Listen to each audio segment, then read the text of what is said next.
Diálogo con el invitado.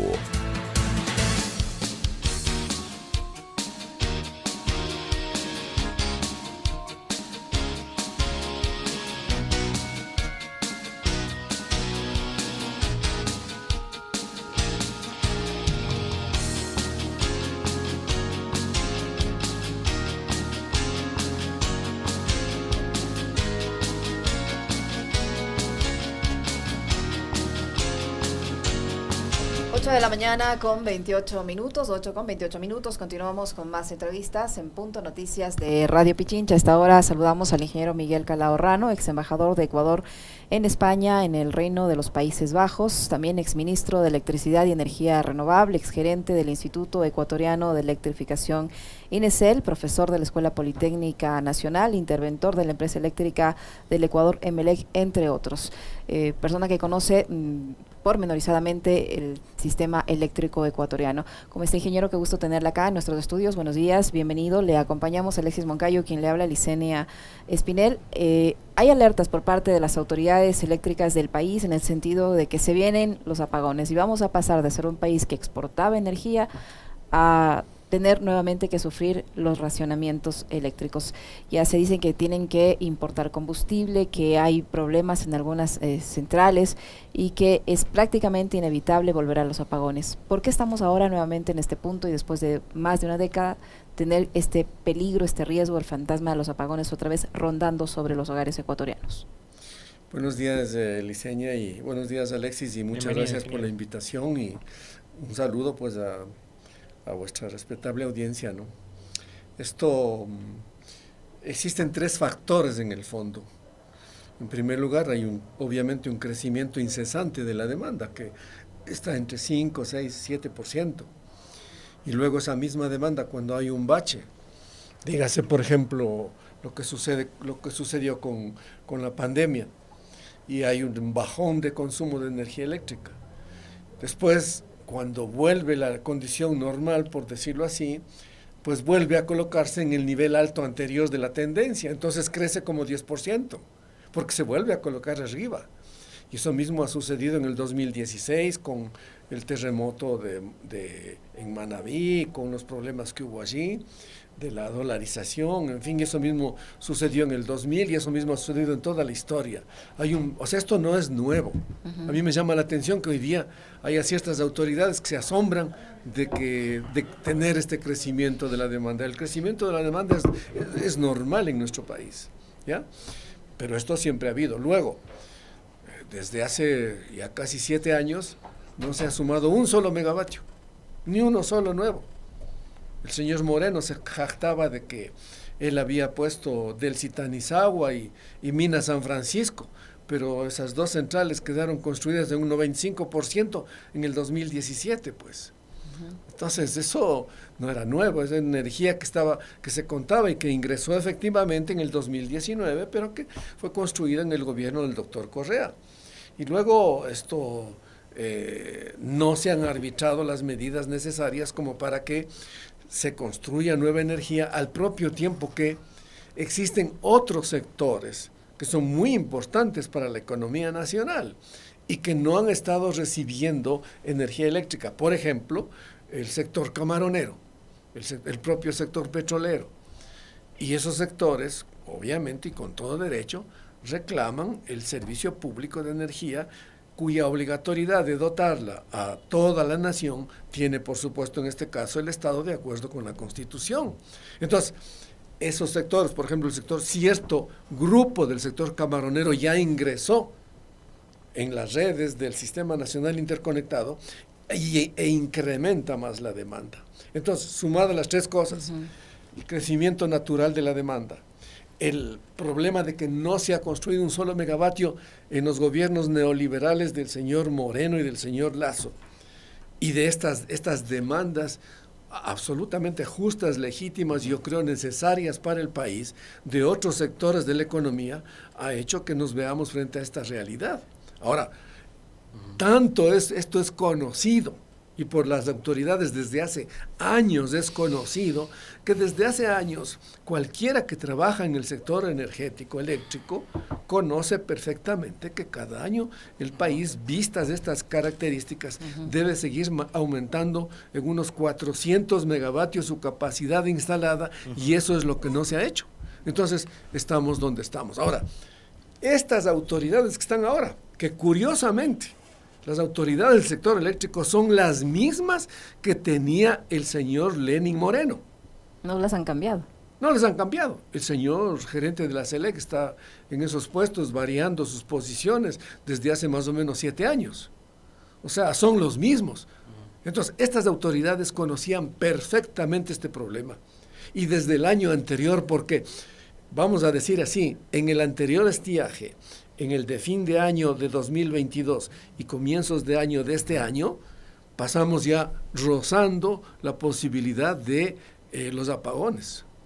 Y no sé si podríamos, por favor, exponer una lámina, una lámina que está allí. ¿Cuál cuadro necesita en este momento? La lámina donde está especificado la generación o el cuadro de los apagones. El cuadro de los apagones. Vale, es exactamente esa. O sea, esta lámina proviene del Viceministerio de Electricidad y proviene del día 23 de febrero del 2023. Si fijan ustedes la línea roja, esa línea roja implica desabastecimiento de energía y está puesto para 3 posibilidades. Para una de alta pluviosidad, que no la tendremos y que por supuesto escaparía a los apagones, para una promedio y luego para una baja, pues estamos en manos de esas segundas condiciones. Entonces, es más, están señalando aquí, en esta gráfica, que pueden haber apagones este año y el próximo. Porque eso está para 2023 y para 2024. Desde mi absoluta ignorancia le voy a preguntar, ingeniero, ¿no se supone que con el fenómeno del Niño vamos a tener mucha presencia de lluvias? Y ahí, digamos, se puede evitar ese riesgo de que haya el estiaje.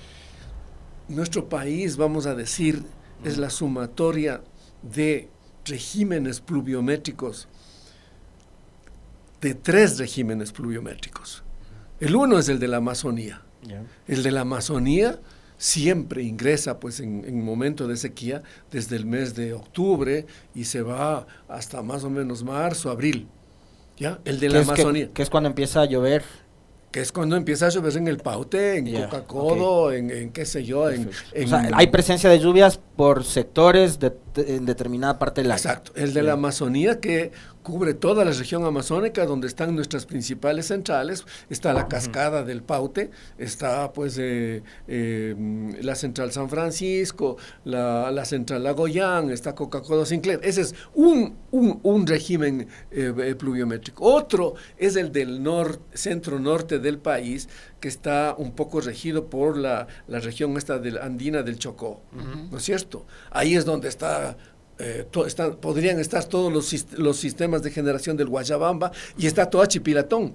Ojo, este segundo generalmente tiene una alta pluviosidad que comienza por octubre y se va hasta abril del próximo año. Y Manduriacu, si no me equivoco. Por supuesto. Por eso es que, justamente en este momento, si no hubiese existido esta lenidad de los señores Moreno y Lasso, de no terminar, en este caso Toachi-Pilatón, que ingresa en su época de mayor producción en octubre y termina en abril, esa sería una gran ayuda para el país. ¿En cuánto tiempo se podría terminar esta central? Porque le han adjudicado al cuerpo de ingenieros del ejército. Pero una central que estaba ya terminada en más del 80%, no se ha terminado en más de 6 años. Esto es una barbaridad. Y ahora dicen que la van a terminar supuestamente en el 2024, ¿no es cierto? O sea, igual no nos alcanza. Ese es otro de los regímenes. Y hay otro régimen pluvial que también es... Este sí funciona en mucho con la corriente del Niño en nuestro país, que es el de la cuenca del río Guayas. ¿Ya? Entonces, cuando viene... ¿Qué alimenta cuáles? En este caso, Daule, Peripa y Baba. Okay. ¿Ya? Por eso es que en este régimen pluvial empieza y viene con la corriente del Niño, vamos a decir fines de diciembre o comienzos de enero, y durante los 4 meses llueve el 85% de lo que llueve todo el año. Es decir, de enero a abril, vamos a decir, llueve el 85% de todo el resto de todo el año. Entonces, ese régimen es de suma importancia también, y por esto es que la construcción de Baba fue de suma importancia, porque incrementó la capacidad de producción energética de Daule Peripa especialmente, y constituye uno de los almacenes más grandes de energía que tiene actualmente en el país, y que se presenta a comienzos de año y que viene con el niño. Entonces es un poco la respuesta a la pregunta de Alexis. Ahora, ingeniero, el señor gerente de la CELEC ha dicho que hasta noviembre Ecuador deberá decidir entre importar gas o los cortes de energía. Usted dice que en todos estos 7 años, en el gobierno de Lenín Moreno y en el actual gobierno del presidente Guillermo Lasso, no se ha podido generar un solo kilovatio adicional de lo que ya teníamos, y que son las mismas autoridades que están al mando del tema eléctrico en el país, que estuvieron con Moreno y que han permanecido con Lasso. Estaban al tanto del problema. ¿Cuál es la solución ahora para evitar los apagones, o definitivamente esos apagones van a ser inevitables? Con este gobierno sería inevitable. Es inevitable. Y eso es lo que nos va a dejar como legado. O sea, lo que está diciendo el señor gerente de la CELEC es declarando en forma clara y precisa, ¿no?, que va a haber apagones, porque de aquí, que estamos mediados de septiembre, a que estamos prácticamente a portas de la sequía en la región amazónica, ¿ya? Y entonces está diciendo que van a haber apagones, porque es imposible, ni aún ya se hubiesen hecho todos los procesos que hay que hacer para llegar a la firma contractual de lo que se tiene que hacer, ni aún ya se hubiera hecho eso, sería prácticamente imposible llegar a noviembre para que el incremento energético que provendría de esas instalaciones para el suministro de gas pueda surtir su efecto en beneficio de enfrentar a los apagones. Ingeniero, a propósito de esta pregunta que le hace Licenia, estaba viendo igual un titular de un medio de comunicación que citaba justamente las declaraciones de este funcionario, gerente CELEC, Gonzalo Quizas, de que hay que escoger entre los apagones o traer el gas importado por 6 meses. Yo quiero irme mucho tiempo atrás en la historia para entender cómo funciona el modelo neoliberal, o el modelo de gobierno que hoy impone Lasso y que empezó justamente con Lenín Moreno. Para que uno utilice servicios privados de salud y tenga que hasta endeudarse para poder curarse de una enfermedad grave, tiene que haber un sistema público muy malo, o una seguridad social muy mala, muy inoperante, muy ineficiente. Para educar a los hijos en sistemas privados de educación, también tiene que ser el sistema público de educación muy malo. El negocio de la electricidad, a través de barcazas que importaban diésel, que importaban combustibles desde afuera, ¿a quién le pertenecía? ¿Y por qué es que los gobiernos últimos, así como los anteriores al del 2007 en adelante, nunca les interesó, por ejemplo, desarrollar proyectos de los cuales había estudios de hace 40 años? Coca-Cola Sinclair, por ejemplo. ¿Por qué les interesaba que no haya generación de electricidad pública? ¿Por qué no les interesaba que los sectores estratégicos públicos se desarrollen y ofrezcan servicios a mejor precio a los ciudadanos? Porque ese es el sino fatal que ofrecen los neoliberales a todo el mundo. Eso han hecho a todo el mundo, en todo el mundo. Ellos son enemigos de la empresa pública. ¿A quién le pertenecía el negocio de la electricidad, por ejemplo, antes de que haya Coca-Cola Sinclair y toda esta posibilidad incluso de exportar electricidad? Al Estado ecuatoriano, pero nos apercollaban con la imposibilidad de hacer las centrales que habría que hacer para que el país tenga suficiente energía. O sea, INESEL, y luego desde siempre en este país ha habido una excelente planificación. Excelente, porque hay muy buenos profesionales en el país para hacer planificación, y desde siempre hemos dicho hay que construir tales y tales centrales, entre otras, por ejemplo, Masar, que se demoró 40 años en construirse. Y siempre se decía, hay que hacer Masar, porque de lo contrario peligra el país. Pero todos los gobiernos sucesivamente no hacían eso que había que hacer, hasta que eso se empezó a construir. Masar se empezó en el año más o menos 2006 y se terminó en el año 2010, y la mayor parte, el 82% del financiamiento del proyecto Masar lo realizó el gobierno del presidente Correa. Por eso es que existe Masar y por eso es que tenemos en Masar una capacidad de reserva y de almacenamiento de energía de más o menos en conjunto y en total de 1.500 gigavatios hora. Hay que saber que el país el año pasado consumió más o menos 28.600 gigavatios hora y que el país consume cada mes entre 2.200, 2.300, 2.700 gigavatios hora y que tenemos esa capacidad de reserva actual entre Masar y Daule Peripa especialmente, que llega a unos 1.500 gigavatios hora. Pues bien, lo que sucede es que entre el 1996 y 2006 vinieron los neoliberales, destruyeron todo lo que había de organización del sector estatal de la economía en cuanto al sector eléctrico, le destruyeron a Inesel y luego no construyeron nada, ni un solo megavatio nuevo. Y entonces, luego de que eso, lo único nuevo que hubo fue Daule Peripa, y Daule Peripa era del Estado. Y entonces cuando llegamos a 2007 ya teníamos los problemas de falta de abastecimiento y pasamos 2007, 2008, hasta que 2009 nuevamente nos cayeron los apagones. Obra y gracia de los neoliberales. Hoy día volvemos a lo mismo, obra y gracia de los neoliberales. Y esto que han hecho aquí en este país, los neoliberales han hecho en todo el mundo. Hicieron en Polonia. En Polonia, asimismo, atacaron a las empresas estatales, las destruyeron para después comprarlos a precio de gallina con mal. Hicieron en Rusia. Hicieron, no solo en Rusia, hicieron también en Corea del Sur.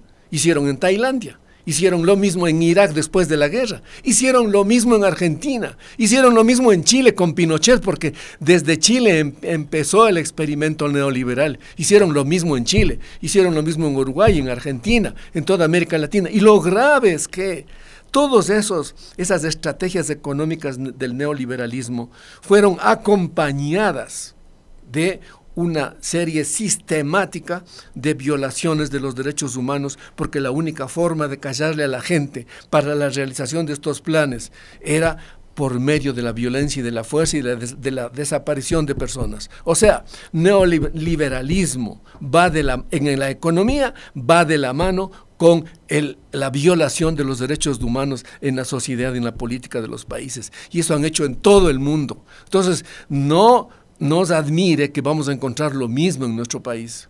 Y lo grave es que ahora tenemos de nuevo un señor neoliberal que va a hacer exactamente lo mismo, que es este señor Noboa. A mí me gustaría, no sé si es que es posible, poner ese video que anda circulando por ahí del señor Noboa, por favor, para que veamos qué es lo que va a pasar con los apagones con este señor.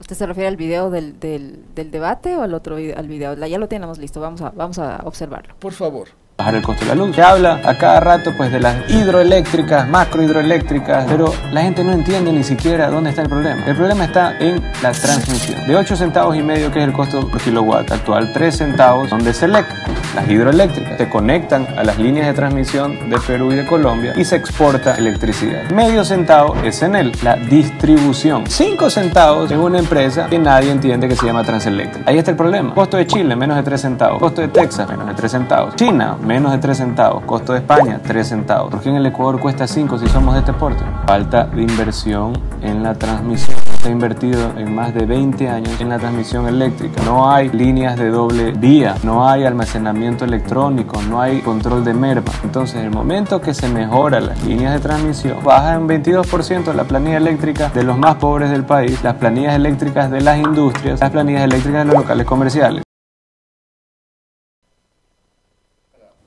Hacer una explicación de lo que dice el señor aquí, quisiera pedirle por favor que expongan ese cuadrito que yo les envié, que es la realidad. Vamos a ver ese cuadrito, por favor. Es una pequeña tabla, exactamente, esa tabla. Mira, esta tabla está copiada de la Agencia de Regulación del Sector Eléctrico, o sea, es una tabla oficial, ¿ya? Y entonces usted puede ver ahí en esta tabla, estos son precios promedios, ahí se puede ver el precio de la generación que está en el orden de 3 centavos, ¿no? Luego se puede ver la distribución abajo que está en el orden de 5 centavos, 5.2 centavos de dólar el kilovatio hora, y luego la transmisión que es 0.7, o sea, menos de 1 centavo. Menos de 1 centavo. El señor acaba de decir que según él la transmisión es 5 centavos. Eso es mentira. Pero, o sea, a mí me entrevistaron en otros lados y yo decía que este es un discurso cantinflesco, ¿no? Porque yo estoy seguro que ni él mismo se entiende, este señor. Pero eso no es lo grave. O sea, el chiste de Cantinflas aquí no solamente no sirve ni como chiste, porque detrás de ese chiste está un engaño a la población. Porque él está diciendo ahí, está diciendo, se van a bajar las tarifas de electricidad si es que a los más pobres, si es que logramos bajar el precio de la transmisión. ¿Y cómo va pues a bajar el precio de la transmisión, que es menos de 1 centavo? ¿Ya? Aparte de eso hay muchas otras cosas. ¿Y las comparaciones con los precios de la electricidad en otros países? Por supuesto que sí, pero en España, o sea, si aquí cuesta la electricidad en torno de 9 o 10 centavos el promedio de kilovatio hora, en España cuesta 22 centavos en euros, de euro. Lo que quiere decir más del doble. Y así sucesivamente, ¿no? Con China no debemos ni comparar. La tarifa que tenemos actualmente es una de las más bajas de América Latina. Solamente le supera a Venezuela, por las condiciones económicas propias de Venezuela, le supera a Paraguay, porque Paraguay es propietario de la central de Itaipú, entonces casi toda la energía se va al Brasil y lo poco de energía que se va a Paraguay la venden muy barata a su pueblo, por supuesto, ¿no es cierto? Y luego estamos los otros que tenemos ese nivel de precios de electricidad que tenemos. Pero eso es lo grave. O sea, el discurso de este señor neoliberal se cae como un castillo de naipes cuando se quita el naipe ese del precio de la transmisión, que no es 5 centavos, como él dice, sino es menos de 1 centavo. Y que en 20 años no se ha invertido en transmisión, también dice. ¿Perdón? Que en 20 años no se ha invertido en transmisión también. Esa es otra cosa absolutamente falsa. Yo no sé, o sea, yo en otras entrevistas que me han hecho, yo me refería a los jóvenes, porque hay muchos jóvenes que supuestamente le siguen a este señor, ¿no? Supuestamente. Yo les decía a los jóvenes que esto en la vida no sirve. Yo he sido profesor, fui profesor durante unos 20 años en la Politécnica Nacional y tenía una muy buena relación con los jóvenes. Y ahora les digo a los jóvenes del Ecuador, no es bueno seguir este ejemplo. Este señor puede ser estudiado en Harvard o donde fuere, pero no es bueno seguir este ejemplo de hablar por hablar, cantinfladas. O sea, tenemos que hablar estudiando bien, con rigor, la ciencia y la tecnología y saber lo que hablamos, porque especialmente en las ciencias naturales, en las ciencias exactas, en la ingeniería, a la vuelta de la esquina se prueba la realidad de lo que estamos diciendo. Nada de lo que dijo en ese video. Nada de lo que dice es cierto. Yo creo que él ni siquiera, yo no sé qué es eso de transmisión de ida y vuelta. Yo trabajo más de 45 años en el sector eléctrico, transmisión de ida y vuelta no entiendo. Bien, fíjese usted, la última inversión en transmisión, a propósito de lo que usted señala, fue la línea de transmisión de 500 kilovoltios entre la central hidroeléctrica Coca-Cola Sinclair con la subestación Chorrillos acá en la provincia del Guayas. ¿Por qué? Esa línea de transmisión atraviesa más o menos 12 provincias. ¿Por qué? Porque la enorme cantidad de energía que produce Coca-Cola Sinclair en este mismo momento está produciendo hoy día está produciendo más del 30% de la energía hidroeléctrica. Del total nacional. Del total nacional un 26%, ¿ya? Produce, o sea, 26% es una cantidad enorme de energía, que es lo que produce Coca-Cola Sinclair, y se aprovecha en su máxima posibilidad hoy día para justamente en las otras centrales, en la Cascada del Paute, ahorrar y guardar la energía en las reservas para cuando venga el estiaje. Entonces, Coca-Cola Sinclair está produciendo a todo lo que puede dar. Actualmente, en este año, ha producido ya cerca de 5.500 gigavatios hora. Generalmente estamos en su 8º año de funcionamiento, y generalmente ha producido 6.300, 6.500, pero en este año va a superar aquello. Yo creo que va a llegar a los 7.000, porque ahora mismo estamos en 5.500 y nos faltan 3 meses y medio más. Y entonces es lo que está produciendo Coca-Cola Sinclair, pero para llevar la energía y distribuir esto en el país, porque hay que saber otra cuestión también, entre el 50 y el 60% de la energía que se produce, se consume en 2 provincias, Guayas y Pichincha. Entonces, había que resolver el problema de la transmisión de esa enorme cantidad de energía para que se vaya entregando a Pichincha y a Guayas esencialmente. Oiga, ingeniero, y a propósito de eso, digamos, por las situaciones que está atravesando, que atravesaría el país en las próximas semanas, el tema del fenómeno del Niño, ¿eso no va a provocar inconvenientes, problemas en el tema de la transmisión eléctrica en el país? Nunca provocar. ¿No? Nunca. ¿Por qué? Muy buena su pregunta. ¿Y sabe por qué?